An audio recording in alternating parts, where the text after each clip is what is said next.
Shi-shi-etko, written by Nicola Campbell, pictures by LaFave.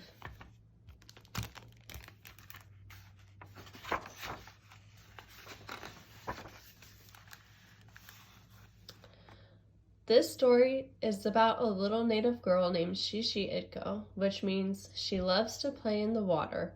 Shi-shi-etko's people have always lived in North America, hunting, fishing, and gathering traditional foods and medicines, making their own clothing and building their own houses, making their own rules and taking care of their traditional territories, telling stories, singing, and dancing. Native children were loved so much that the whole community raised them together, parents, grandparents, aunties, uncles, cousins, and elders. But now Shi-shi-etko has to go to Indian residential school. It is the law. The school is far away from her home, and she will have to travel for a couple of days to get there. Once she arrives at school, she won't see her parents for many months or even years. She will lose her traditional name, and she will be forced to speak English, a language she doesn't know. For a long time, the Canadian government believed that Native people were uncivilized and made laws forcing Native children as young as 4, although generally between the ages of 5 and 6, go to residential school to learn European culture and religion. Parents were put in jail if they didn't send their children to these schools. Can you imagine a community without children? Can you imagine children without parents? Residential schools had a huge impact on Native people around the world, not only in Canada, but in the United States, Australia, and New Zealand as well. They resulted in a devastating loss of Native traditions, languages, and cultures. The last residential school in Canada closed in 1996. The effects of residential school system continue to hurt Native people today. It is said that it will take 1, 2, 3, 4 mornings left until I go to school, said Shi-shi-etko as she watched sunlight dance butterfly steps across her mother's sleeping face. When streams of light sent shadows across her mother's cheeks, she said, "Mom, wake up. It's time for us to bathe down by the creek." Her mother blinked. "You woke early today, Shi-shi-etko," she said, swinging her feet to the floor. With the first steps of sunrise, Shi-shi-etko skipped along the worn path through the cottonwood trees all the way to the creek. "My girl, we will not see each other until the wild roses bloom in the spring and the salmon have returned to our river. I want you to remember the ways of our people. I want you to remember our songs and our dances, our laughter and our joy, and I want you to remember our land." Then her mother began to sing. Her voice traveled from tree to tree, flowing through the valley, caught by the wind, carried on the wings of eagles in flight. Shi-shi-etko could not help herself. She looked at everything. Tall grass swaying in the rhythm of the breeze, determined mosquitoes, working bumblebees. She memorized each shiny rock, the sand beneath her feet, crawfish and minnows and tadpoles that squirmed between her toes, all at the bottom of the creek. They were almost home when cousins, aunties, and uncles and the rhythmic tap of Yaya's old cedar cane could be heard through the trees. "Mother, Father, they're here!" Shi-shi-etko ran to greet her family. Sunlight, wood smoke, and scents of barbecued sockeye salmon filled the air. Dishes clattered, footsteps pitter-pattered, and laughter echoed from tree to tree. Afterwards, in the late-night silence, tucked safely under Yaya's patchwork quilt, Shi-shi-etko counted her fingers. There are only 1, 2, 3 more sleeps until I go to school. In the morning when Shi-shi-etko woke, the sky was changing, navy to brilliant blue. She lay listening to the cool autumn breeze sing morning songs. Soft drum heart beats.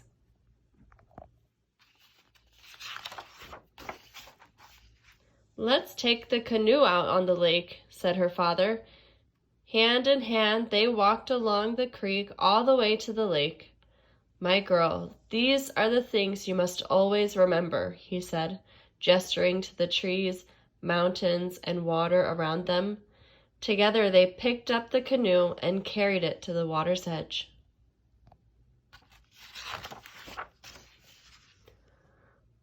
With yellow cedar paddles, they strolled across smooth water. Reach, dip, pull back. Reach, dip, pull back. The only sounds they heard were the whistling birds and their paddles breaking the surface of the lake, surrounding them with ripples. Circle on, circle on, circle. Her father sang the paddle song that her grandfather used to sing. His voice traveled across the water, a chant that kept their pace.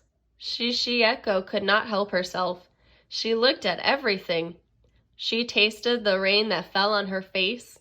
She listened as the water washed every rocky beach, and when eagles' song echoed through the valley, traveling just beyond reach, she sang her grandfather's paddle song, and their voices echoed from beach to beach.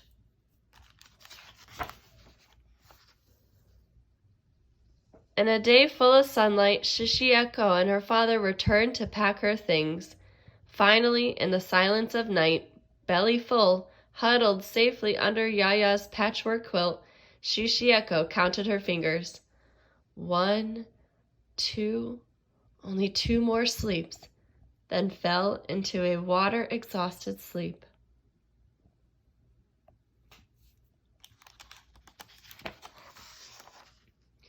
Shi-shi-etko was dreaming when she heard her Yaya say, "Shi-shi-etko, wake up, my girl. We have some things to do today." Yaya gave her a small bag made from soft, tanned deer hide and sinew.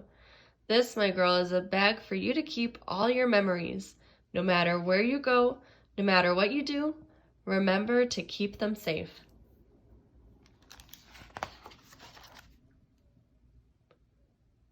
The sun wasn't up yet when they walked out the door and into the trees.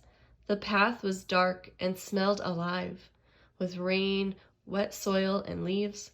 They walked until the sun was shining. Yaya brought her to visit a great big fir tree. Shi-shi-etko placed a sprig in her bag of memories.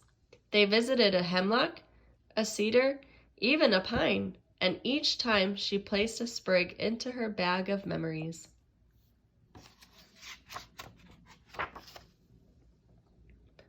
They went to visit silver willow, red willow, sagebush, cottonwood, Labrador bushes, and even kinnikinick. They visited blueberry, salmonberry, saskatoon, and huckleberry bushes. They found bitterroot, wild potato, and wild celery patches. On and on they went through fields of wild roses, Indian paintbrush, fireweed, and columbine.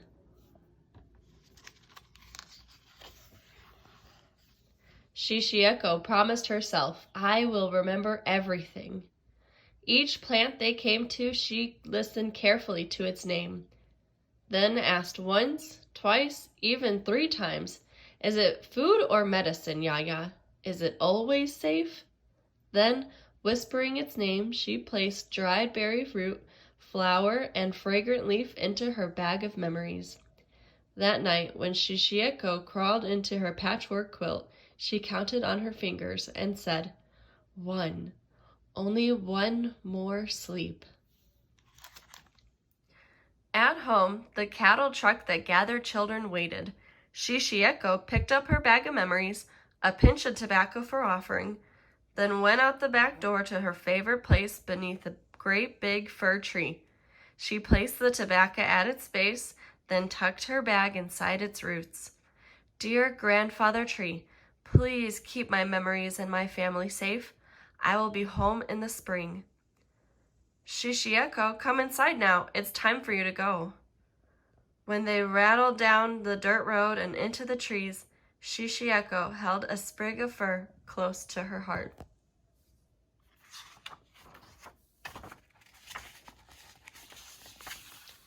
Shi-shi-etko could not help herself. She looked at everything. Tall grass swaying to the rhythm of the breeze, determined mosquitoes, working bumblebees. She memorized each shiny rock, the sand beneath her feet, crawfish and minnows and tadpoles that squirmed between her toes, all at the bottom of the creek. The end.